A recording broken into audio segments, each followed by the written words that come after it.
The next presentation is with Borseda. Yes, Ms. Borseda. Her presentation is entitled The Effect of the Fe2 O4 nanoparticle on electronic cooling, numerical investigation of nanofluid flow through heat sink. Hello everybody, my name is Zawba Baseta. I'm a student in University of Monterrey.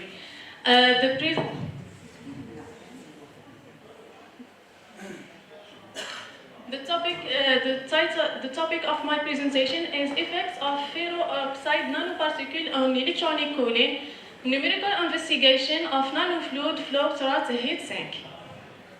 I divided my presentation into five main points.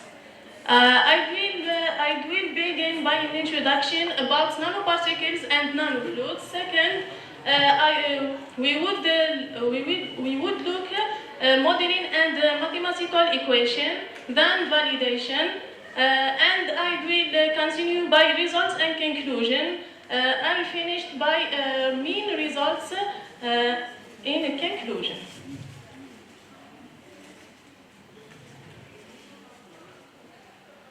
Introduction.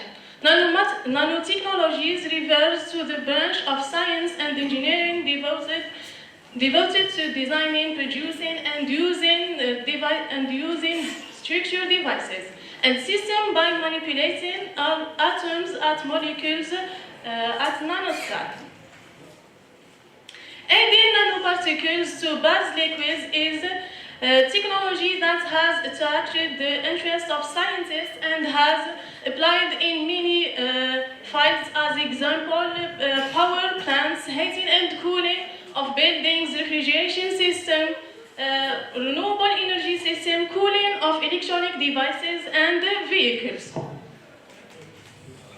On the other hand, electronics is one of the fields that have following this technology to solve the problem of heat dissipation of electronic components, which is one of several causes of their short lifespan and damage.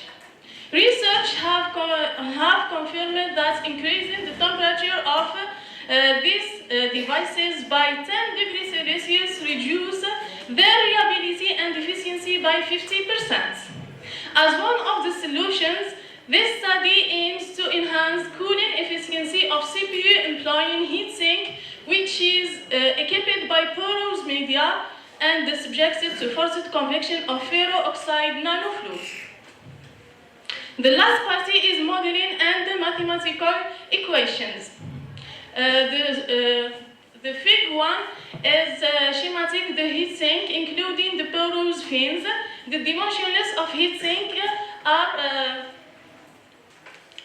respectively length and height and length, respectively 12, 45 and 67 millimeters. The metal foam is a copper foam at a constant porosity, and the ferro-oxide we use that's a coolant at a constant concentration and diameter of nanoparticles. These fluents, as used as software, has been used to this numerical study. To increase the accuracy of this study, Eulerian two-phase modeling was applied to predict the behavior of nanofluid inside the heatsink. Modeling and to simplify the study, simulation was performed with 3D laminar incompressible and steady-state flow. The effects of gravity is negligible and thermophysical properties of solid are constant. The equations, the momentum equation, continuity, and the mesh domain is illustrated in Fig 2. Validation. To verify the reliability of the study domain, results were compared with experimental option all, and good agreement is attached. The maximum relative error is less than 4%. Results and discussion.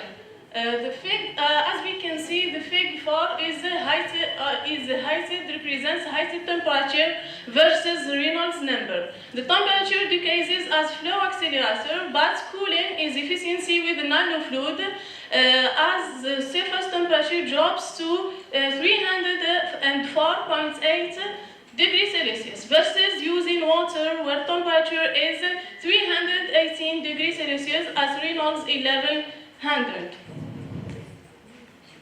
The second figure represents average Nusselt number as a function of Reynolds number. Nusselt increases with flow velocity. This is due to a rise in heat exchanger coefficient as a result of forced convection of nanofluid into copper film, which has helped to boost heat exchanger surface area. Use the nanofluid enhancing heat transfer by 50% compared with water at Reynolds is 600. Fig 6 represents the heat sink temperature contours as Reynolds is 900. Isoterm in Fig 1 represents of nanofluid is less than in Fig B presents by water is the coolant. In porous region, temperature is more steady, indicating that copper film has been able to remove excess energy utterly for the CPU due to great thermal conductivity. When nanoparticles are added, the thickness of thermal boundary layer on bottom surface on heat sink decreases due to collision between particle and porous media. All this improves the efficiency of heat exchange, so temperature drops significantly.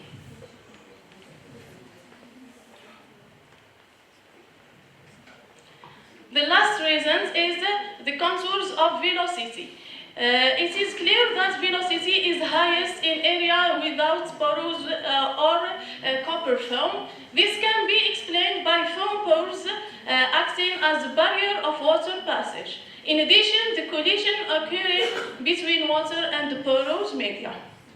Finally, the flow of water and nanofluid inside the heatsink filled with copper film was compared. Mean results obtained can be summarized as follows. Adding ferro-oxide nanoparticles to base fluid at a constant concentration improve heat transfer by up to 50% compared with water.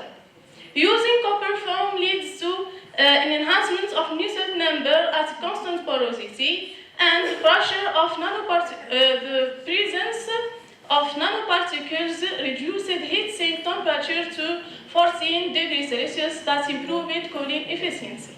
Thank you for your attention.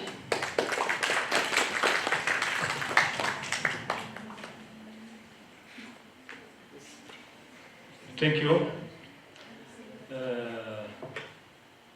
Now, the discussion, if you have any question about this topic and about this presentation. Thank you for your presentation. I just want to know the software that you use in your study. The software is on Fluent. The software is on Fluent. Okay, thank you. Yes, we have one question from Mr. Star. Thank you for your presentation. My question is about what is the perspective of this work? This is the first one. And the second question is about the pressure drop. Did you evaluate the pressure drop? And because using nanoparticles maybe can lead to clogging of the porous media and maybe increase the pressure drop inside. So what do you think about this? Yes. Thank you. Thank you for your question.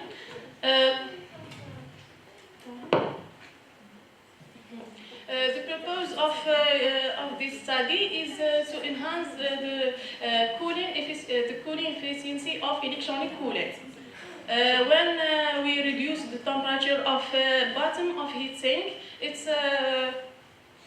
It's Yes, but as you said, you reduce the temperature by 14 degrees, so Yeah. the work is done. oui. Now, what is the perspective after? What do you think? What do you want to do after? We do other. We study other parameters like entropy generation and PEC is the effective le coefficient d'efficacité. هذاك هو اللي ينعسنا اسكو البروسيسور صح راه نقدرنا نبردوه ولا. Pour la deuxième question, c'est oui, l'utilisation des nanoparticules sont des inconvénients et des avantages. L'inconvénient des nanoparticules, c'est l'augmenter de la pression. Mais pour limiter cette augmentation, la concentration des nanoparticules c'est limite de 1 jusqu'à 5%. Pour minimiser cette déperdition de pression. Juste pour continuer, donc c'est par rapport aussi au colmatage. En fait, il y a un risque de colmatage au niveau du milieu poreux, un bouchage, quoi. Donc on risque d'avoir une déposition de nanoparticules et par la suite, donc le milieu poreux n'aura aucune efficacité. Donc ça pourrait être une belle perspective au travail, c'est de s'intéresser un petit peu à ça, parce que c'est un frein pour l'industrialisation de ce type de système. Voilà. Oui. Par le temps, le nanofluide يقعد في les milieux poreux لازمنا دائما نديروا كما نقولوا حنايا ريسكالا ونعاودوا الميليو بورو تاعنا هذاك افيك لو. C'est ça. Oui. Merci. Thank you.